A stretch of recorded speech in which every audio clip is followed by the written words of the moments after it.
안녕하세요. 정신분석들에 오신 여러분 환영합니다. 오늘 락강 스터디 시간에는 상상적 자아, 거울상이라는 제목으로 말씀을 좀 드리겠습니다. 아이는 일단 어머니의 호명을 통해서 상상적 자아를 구성하게 됩니다. 어머니가 아이를 호명할 때 아이는 호명을 통해서 자신의 정체성을 갖게 되는 것이죠. 근데 그 정체성은 상상적이라는 것이죠. 그런 의미에서 그 정체성이 주는 정체성을 갖게 되는 것은 주체로서의 주체가 아니라 자아로서의 주체라는 것입니다. 락강에게 있어서 주체는 두 가지죠. 하나는 자아로서의 주체와 무의식적 주체로서의 주체 두 가지인데, 어머니의 호명을 통해서 아이가 갖게 되는 정체성은 상상적 자아라는 정체성입니다. 이와 함께 아이는 6개월 이후에 거울 단계라는 하나의 이 단계를 통과하게 되는데, 그 거울 단계라는 것은 거울상을 통해서 자신의 그 상상적, 허구적 자아상을 획득하게 된다는 것이죠. 거울에 비친 자기 자신의 그 전체적인 게슈탈트 형태에 아이는 환호하면서 마치 거기에서 쾌락을 얻는, 다시 말하면 나르시시즘적 자아상을 확립한다는 것입니다. 이것이 또 하나의 상상적 자아입니다. 그러나 이 어머니의 호명과 거울상을 통한 상상적 자아의 확립이라는 것은 이 상징적 바탕에서 생긴다는 것을 우리는 잊어서는 안 됩니다. 상징계는 항상 근원적으로 존재하는 거예요. 그러니까 어머니가 아이를 호명하는 그 순간에도 이미 상징계가 기반이 되어 있는 것이고, 거울상을 통해서 아이가 상상적인 자신의 그 완벽한 모습, 그 완벽함, 이 전체적 게슈탈트를 통한 이 허구적 자아상, 즉 소타자로서의 자아, 거울상을 획득하는 것도 역시 상상적 자아지만 그것은 상징적 세계, 상징계에 기반한 상상적 자아라는 것입니다. 왜 그럴까요? 1차적으로 어머니의 호명에서는 언어로의 부르심이라는 것이죠. 기본적으로 어머니의 호명은 언어로의 부르심입니다. 아이라는 존재를 언어의 세계에 부르는 것이죠. 그렇기 때문에 상징계가 기반이 된 상상적 자아의 확립이고, 거울상도 마찬가지예요. 거울상도 물론 거울을 보고 아이가 자신의 상상적, 허구적 자아를 형성하긴 하지만, 그래서 그걸 가지고 나르시즘적 쾌락을 맛보고 또 나르시즘적 자아상을 형성하지만, 그것이 확립되기 위해서는 내 아이의 뒤에서 거울을 통해서 웃고 있는 엄마의 얼굴 또는 엄마의 눈길을 통해서 아이는 거울에 비친 자기 자신의 상상적인 모습에 동일시하게 되는 것입니다. 여기서 그 아이 뒤에서 거울을 통해 아이를 바라보면서 웃고 있는 어머니의 그 얼굴, 그것이 상징계라는 것입니다. 자기의 상상적 자아상을 확인해주고 보증해주는 어머니의 시선 또는 어머니의 표정 또는 어머니의 목소리, 이것이 상징계라는 것이죠.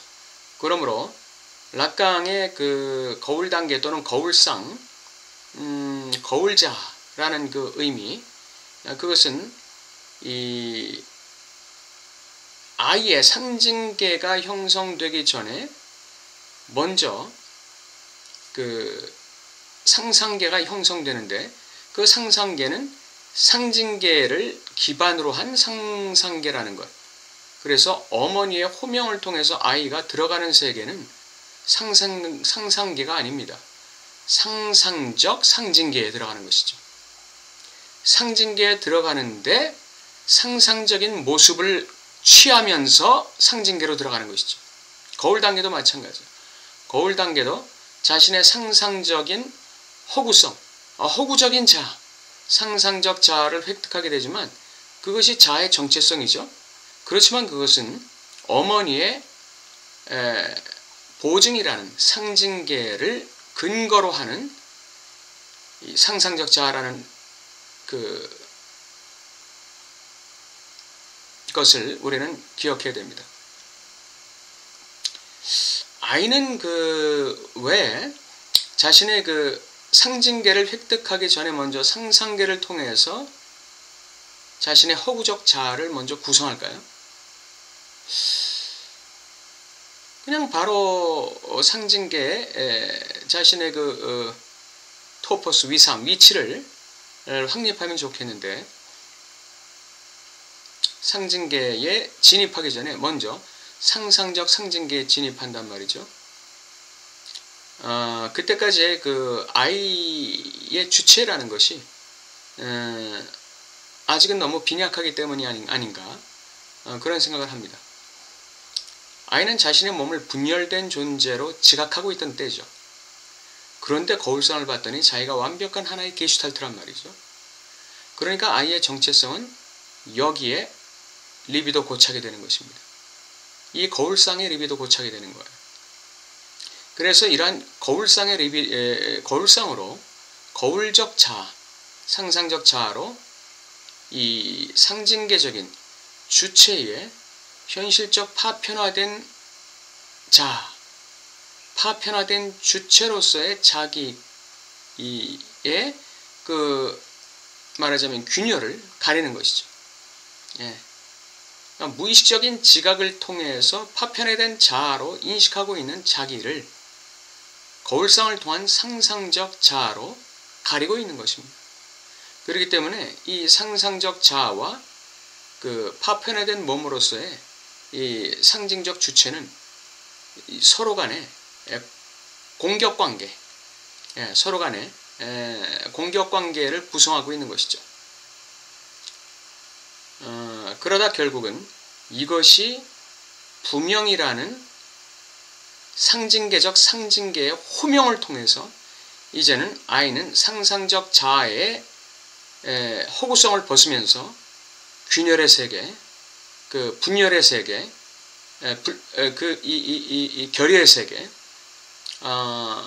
그 세계로 들어가는데 그것이 이제 상징적 상징계가 되는 것이죠.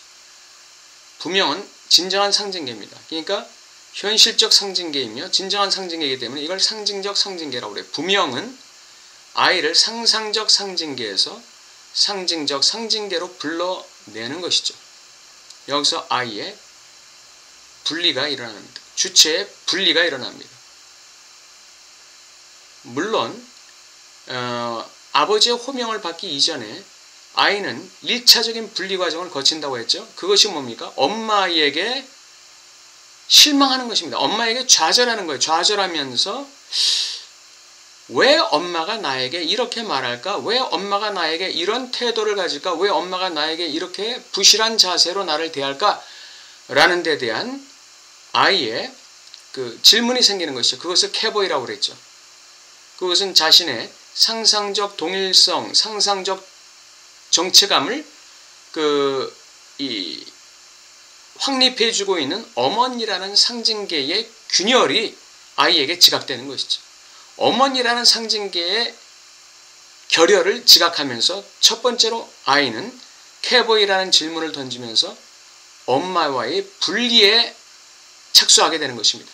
여기에서 아버지의 호명이 결정적으로 아이를 엄마와의 이자관계, 상상적 이자관계, 어머니와의 상상적 이자관계의 향락구조로부터 아이를 떼내는 것이죠. 그래서 이제 어머니와의 이자관계라는 이 상상적 관계, 어머니와의 어머니의 그 얼굴, 어머니의 표정, 어머니의 목소리를 통해서 내가 지금까지 상상적 거울상을 유지하고 있었잖아요. 아이가. 그 상상적 거울상의 그 나르시즘을 즐기고 있었단 말이에요. 그런데 이제는 1차적으로는 그 어머니가 나의 상상적 동일성을 유지하는데 모자람이 발견되는 거예요. 그게 어머니라는 상징계의 균열을 발견하는 것이죠. 여기서 아이의 캐보이라는 질문이 나와요. 당신이 나에게 그렇게 말하는데 그 진정한 의미가 무엇입니까? 당신의 의도가 무엇입니까? 라는 아이의 질문이 나오는 것이죠. 여기다가 차후에 아버지의 호명, 상징적 상징계로의 호명에 의해서, 부명에 의해서 아이는 이제 상징적 허구성을 탈피하면서 진정한 의미의 상징계로 진입하게 되는 것입니다. 오늘은 아이의 거울 단계와 거울상이 상징계에서 어떻게 형성되고 그것이 어떻게 상징적 상징계로 넘어가게 되는가 고 이동에 대해서 말씀드렸습니다. 감사합니다.